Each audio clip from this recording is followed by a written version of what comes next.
Se tivera a sensibilidade dun artista, isto sería unha obra de arte. Pero non é máis que un anuncio de televisión.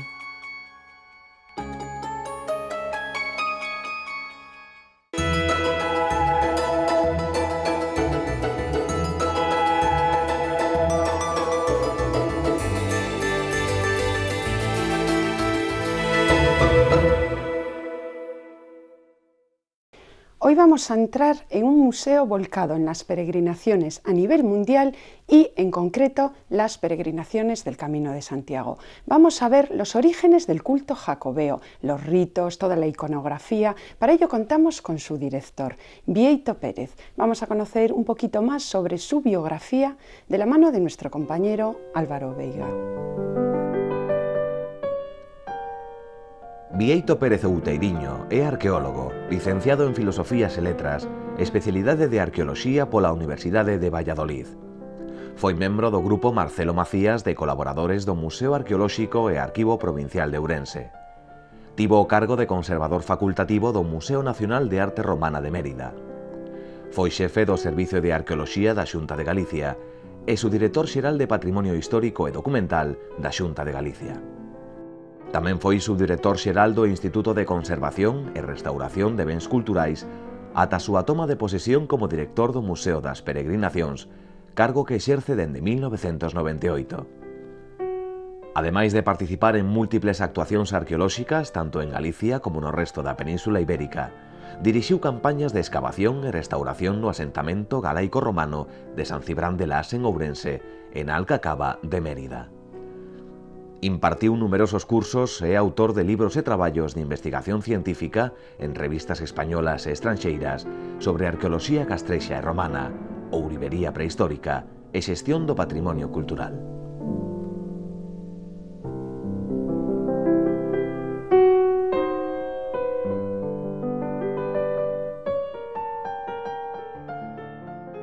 Bienvenido a Espacio de Arte, Bieito. Gracias. Hablar del Camino de Santiago y de las peregrinaciones es reducirse un poquito a lo local, porque el fenómeno es mucho más amplio. Sí, sin duda. O fenómeno da peregrinación é un fenómeno prácticamente de ámbito universal. Sin duda, todas as culturas, prácticamente todas as religións, pois dun xeito ou doutro teñen os seus lugares de peregrinación.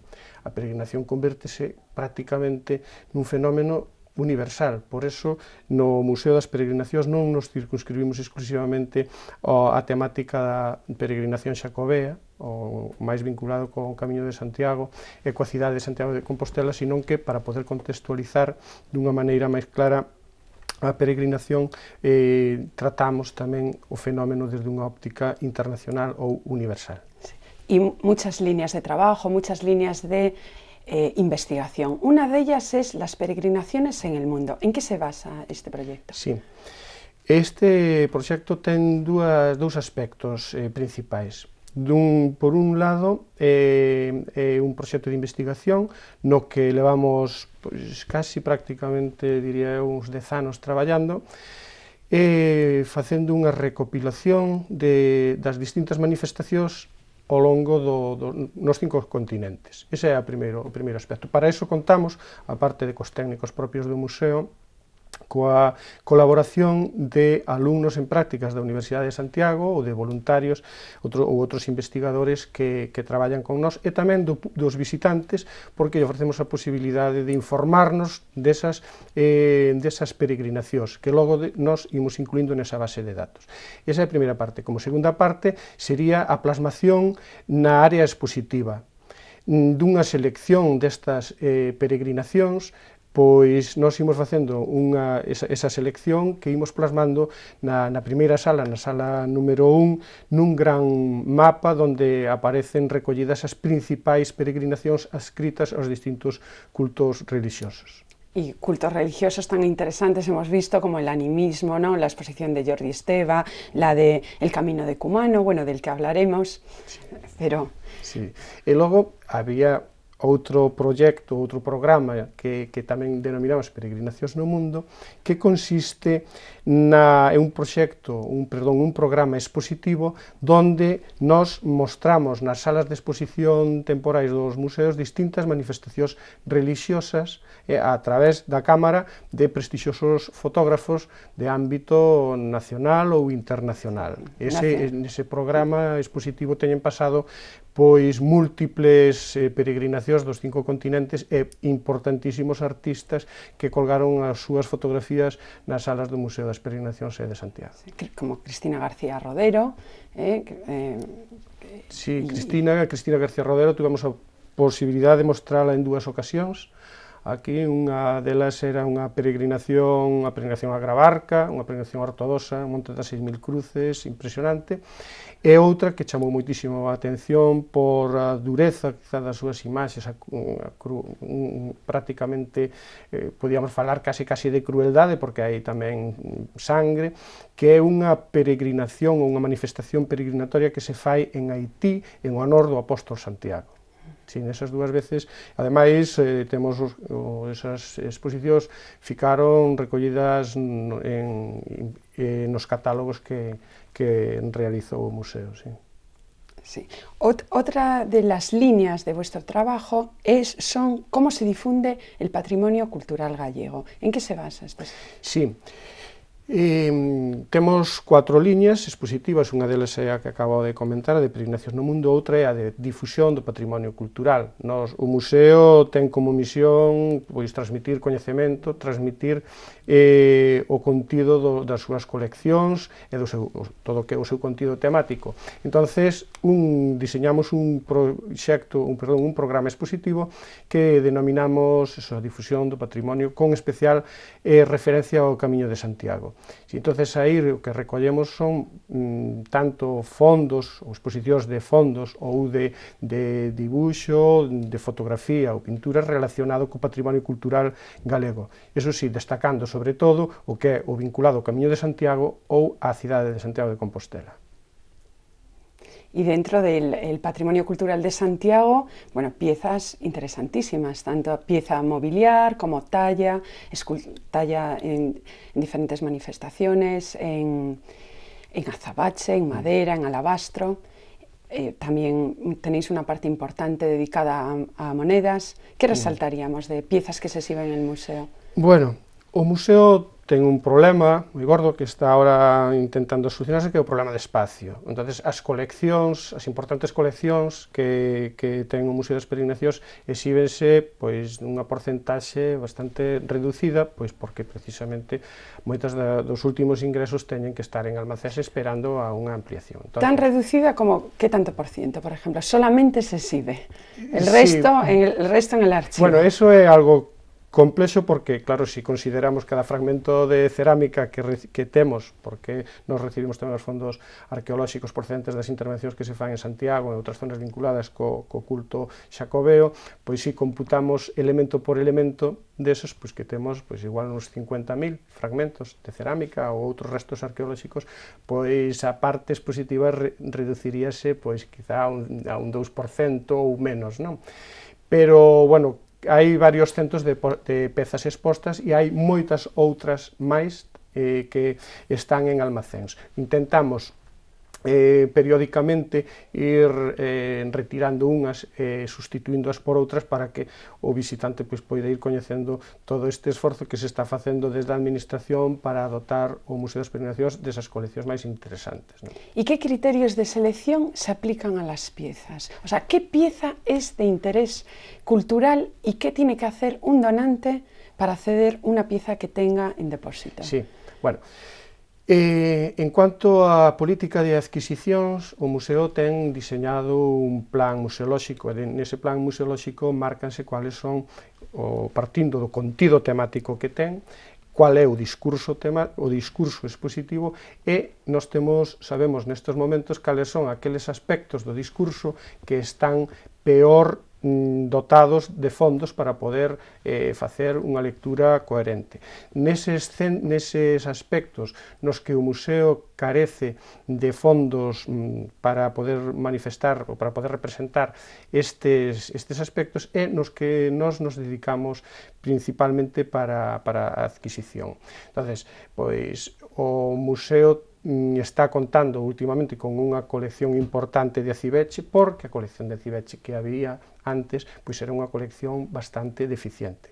O museo ten nestes momentos un fondo bibliográfico, falo de bibliografía antigua, relacionada coa temática xacobea ou coa cidade de Santiago desde o século XVI ata o século XIX, moi importante, que hai uns 10 anos, pois que hai uns 10 anos carecía prácticamente, non? Bulas papales, encontramos aí, o sea, un fondo de literatura, incluso escritos de Erasmo de Rotterdam, ¿no? Sí, claro. Todos aqueles aspectos que teñan que ver co contido temático do museo, nos intentamos adquirilos para os fondos. Xa non solamente para exposición, sino tamén para investigación, porque o museo non ten solamente ese aspecto de exhibir as pezas, sino tamén de conservalas, de custodialas e de poñelas para ofrecelas aos investigadores, tanto internos como externos, para que avancen nos seus estudios.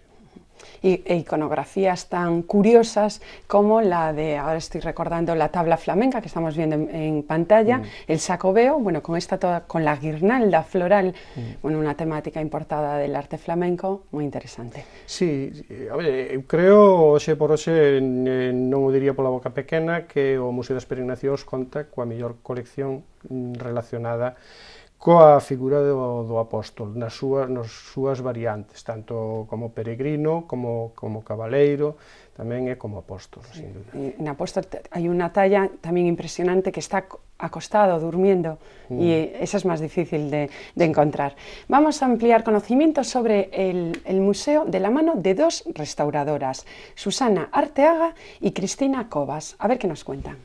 Nosotras nos encargamos del departamento de restauración, que dentro del organigrama del museo depende de conservación, y realizamos un trabajo doble de una parte de no intervención sobre las piezas, que consiste en revisar el estado de conservación, señalando los puntos débiles y estableciendo unas prioridades de intervención, y luego, en base a esas prioridades de intervención y a las necesidades expositivas del museo, se escogen las piezas que se van a restaurar. Y el trabajo de restauración es un trabajo ya de intervención directa, que puede ser para piezas que se van a exponer aquí, o también para piezas que nos han solicitado otras entidades, para mandarlas en el mejor estado de conservación posible. Y normalmente eso es lo que se llama ir de correo. Sí.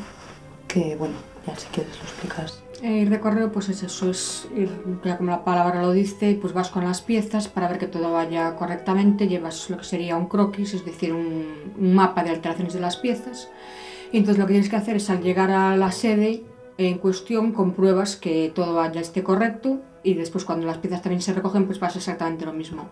Por eso comprobar que esté todo tal y como había llegado, que no haya desperfectos o alteraciones a mayores.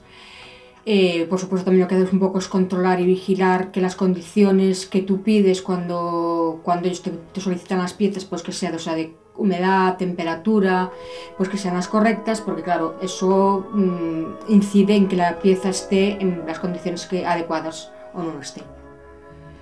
Y bueno, básicamente ese es el trabajo que nosotros hacemos aquí. Ya ves que el local es pequeño, el sitio donde tenemos para trabajar es pequeño, pero bueno, merece la pena porque hay un montón de piezas de gran importancia y bueno, que esperamos que se vayan exponiendo poco a poco a medida que se van restaurando.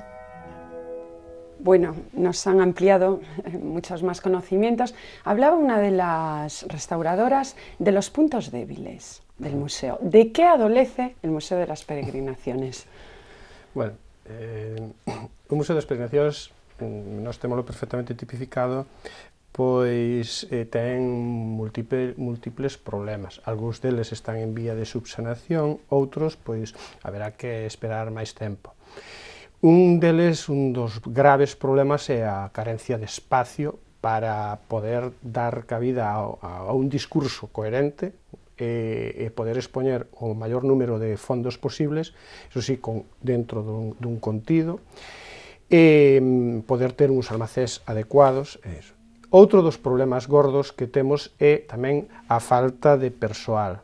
Nese tema tamén é un tema que se está traballando, pero de todos modos gustame ser positivo e decir que, bueno, que se teñen conseguido moitas cousas, moitas cousas que hai 10 anos parecían prácticamente imposibles, pois conseguíronse, non? E un deles pois é a creación dun novo museo, un museo con a definición clara do seu contido temático e que apareceu, pois fai prácticamente agora un ano publicado no Boletín Oficial do Estado.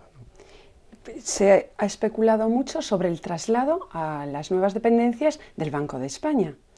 ¿Qué pasaría con la cariñosa y la conocida por todos como Casa Gótica?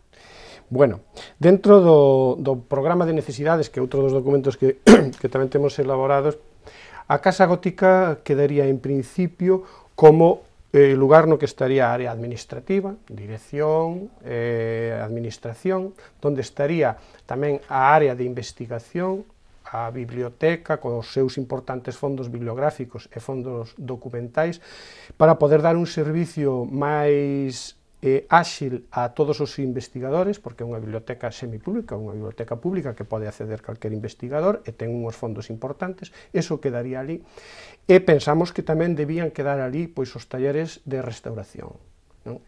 Basicamente, non? Eso quedaría na Casa Gótica, nos, dirección, administración e todo eso seguiría ali. Sí. ¿Y para cuándo está...? No, va lento. Bueno, as previsións é que unha vez que se remate a obra civil do edificio do Banco de España, que é o que vai acoller, basicamente, o que nós denominamos o colector de visitantes, que sería a exposición permanente, as exposicións temporais e un auditorio, pois, que eso está previsto que se remate pois, para o ano 2010, pois, con posterioridade habrá que facer a montaxe do museo, realizar o proxecto museográfico e, de inmediato, acometer a rehabilitación do edificio da Casa Gótica. Estamos falando de 3, 4 ou 5 anos. Si nos alarga un poquito más. ¿Cuál es el modelo de visitante? ¿Depende el número de visitantes de la afluencia de peregrinos a Compostela? Sí, bueno, nós témolo bastante caracterizado, temos realizado, constantemente estamos facendo estudios de público, pero aparte de todo temos encargado a empresas especializadas na materia que nos realizasen estudios máis pormenorizados, con enquisas, observacións, etc. Entón, bueno, nós somos un centro que recibe moito turista estranxeiro, visitante estranxeiro, pero moito peregrino. Porque, bueno, ao longo do camiño tamén nós temos a posibilidade de ir difundindo o centro, o museo, e o peregrino, si sabe da existencia de un museo que trate a súa a actividade que está facendo nese momento, pois acudirá a ela. Se completa, se completa. E moitos identifícanse co que ali se conta e, bueno, profundizan un pouco máis no que é o fenómeno da peregrinación, tanto xacobea como o fenómeno da peregrinación universal. Dos estudos de público que temos feito, podemos concluir que temos un prototipo, non? O prototipo é o seguinte, os prototipos a veces, pois igual ningún coincide exactamente, pero a media de todos os resultados danos que o visitante típico do museo é unha muller estranxeira, de alta formación, normalmente estudios superiores, que se non realizou o camiño, sí que ten moitas ganas de realizar o camiño, que tarda en visitar o museo entre media hora e unha hora, que sai moi satisfeita da visita, é que nun 86% aproximadamente recomendaríalle a visita dese museo aos seus coñecidos. Porque todo está registrado en los libros de opiniones que poseéis. Sí, bueno, nos aparte de tomar datos relacionados co visitante, basicamente o lugar de procedencia, porque levámonos verdadeiras sorpresas dos lugares de onde chega a xente, fanse tamén unhas enquisas e dáselle ao público visitante a posibilidade de manifestar a súa opinión sobre o museo libremente nuns libros que sempre están expostos e do que xa temos unha magnífica colección. De feito, fai uns anos fixemos unha selección de algúns destes comentarios que facían os visitantes porque verdadeiramente son moi interesantes. Nós fixemos unha selección sobre aqueles directamente relacionados co museo, os relacionados co fenómeno da peregrinación ou coa súa peregrinación, os relacionados ca cidade de Santiago e outros pois como de libre formato. Incluso los habrá de tono poético. Sí, e con moitos con ilustracións incluso. Y hablando de ilustracións, qué magnífico el trabajo de Ikeda Muneiro, ¿no? Que es como un libro santo jacobeo, pero del siglo XX, porque es una guía totalmente ilustrada y maravillosa, con dibujos, con anotaciones de todo el camino hispano. Sí, efectivamente. Nos curiosamente, ese é un libro que nós denominamos así entre nós o Códice Calistino do século XX. Témolo exposto, de feito, nunha vitrina ao lado dun facsímil do Códice Calistino. É unha obra magnífica, nós, así entre nós, de forma coloquial, decimos este é un traballo de chinos, porque, aínda que Munehiro Ikeda é un gran artista xaponés, pois decimos que é un traballo de chinos porque el durante varios anos percorreu o Camiño de Santiago dende o Pirineo hasta Compostela. Logo, si no recuerdo mal, en los años 80, ¿no? Sí, entre 83 e 86. Logo de Santiago estuvo en Padrón e tamén estuvo en Fisterra, pero é que deixou nas centos e centos de páxinas de gran formato dibuixado todo o trazado do camiño, os povos polos que pasou coas súas casas, incluso detalles da xente, dos animais que andaban por ali, os coches, os bares, e cando entraba nun monumento, pois as portadas, os capiteis... La tipología románica de... Todo, pero detalle por detalle. Nós tivemos a oportunidade de telo aquí, de recibilo, fai agora un mes, na inauguración da última exposición. Agora, foi para nós unha satisfacción poder estar con el e coñecelo personalmente, que non o coñecíamos. A verdade é que este é unha das obras interesantes que temos expostas no museo. Que hay expuestas. Y un museo que ya ha celebrado el 50 aniversario de su creación, ¿no? Esto fue en el 2001. ¿Y qué recuerdas de esa macroexposición y qué resaltarías de ella? Con todo el programa de actividades que tuvisteis, que era amplio, ¿qué resaltarías? Sí, bueno, tuvemos un programa importante de actos para celebrar o 50 aniversario. El 50 aniversario, hai que decir que é 50 aniversario da creación, porque, bueno, a xente sabe que ese museo estuvo 45 anos pechado, entón prácticamente levaba... ¿Cuántas vicisitudes? Vicisitudes? Sí, moitas. Entón, a exposición conmemorativa do 50 aniversario consistiu nunha selección, mostrar nunha sala de exposicións unha selección daqueles fondos que considerábamos nós máis importantes, pois que entraron no museo dende o momento da súa apertura en 1996 ata o día da exposición, ata o ano 2001. Entón, fíxose unha exposición moi sintética mostrando todos estes fondos e realizouse un catálogo no que se deu a oportunidade aos distintos investigadores especialistas nas distintas materias de colaborar, co cual desa exposición a xente pudo contemplar eses fondos, que algúns deles sí xa están incluídos hoxe no discurso, pero tamén nos quedou un importante catálogo. Y ahora actualmente tenemos una exposición dedicada a las dos grandes rutas de peregrinación del mundo declaradas Patrimonio de la Humanidad por la UNESCO, el Camino de Cumano y el Camino de Santiago. ¿Cómo se relacionan estos dos caminos? Sí, bueno, aí xa no ano 1999 tuviéramos no museo unha exposición relacionada co Camiño de Cumano. Nese caso foi produto dunha colaboración que se fixo co Departamento Gobernamental de Wakayama. Ali, pois, destacábanse aspectos relacionados aspectos comuns das dúas peregrinacións. Bueno, unha delas era que ambas as dúas están nos extremos opostos do continente euroasiático, non? Un está pois, no Xapón, na parte máis oriental, e outra pois, na Península Ibérica, na parte máis occidental. Despois, cronolóxicamente, xurden as dúas na mesma época, a partir do século IX. Ese tamén e ten un ciclo vital similar, desaparecendo prácticamente, reducíndose a mínima expresión no século XIX e volvendo a recuperarse outra vez. Ambas as dúas manifestacións estiveron tamén avaladas ou apoiadas pola monarquía propia do momento, non? Unha con os reyes católicos. No, aquí, pois, desde a corona astur-leonesa hasta a corona de Castilla, sempre apoiou o tema de Santiago e a peregrinación, e no que respecta á peregrinación do Camiño de Cumano, pois tamén os distintos emperadores tuveron moitísimo que ver co nacemento e co relanzamento desa peregrinación.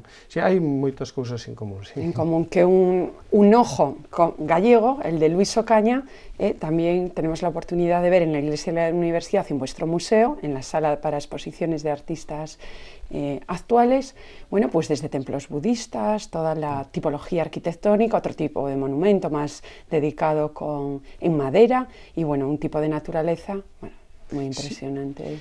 Sí, porque nesta exposición nos quixemos dar a coñecer a importancia da mezcla desas dúas tradicións en Xapón. Por un lado, a tradición máis antigua, sintoísta, relacionada ca naturaleza, eses deuses que están nas fervenzas, nos grandes árbores, etcétera, con o budismo, que o budismo foi aceptado xa a partir do século VI, non?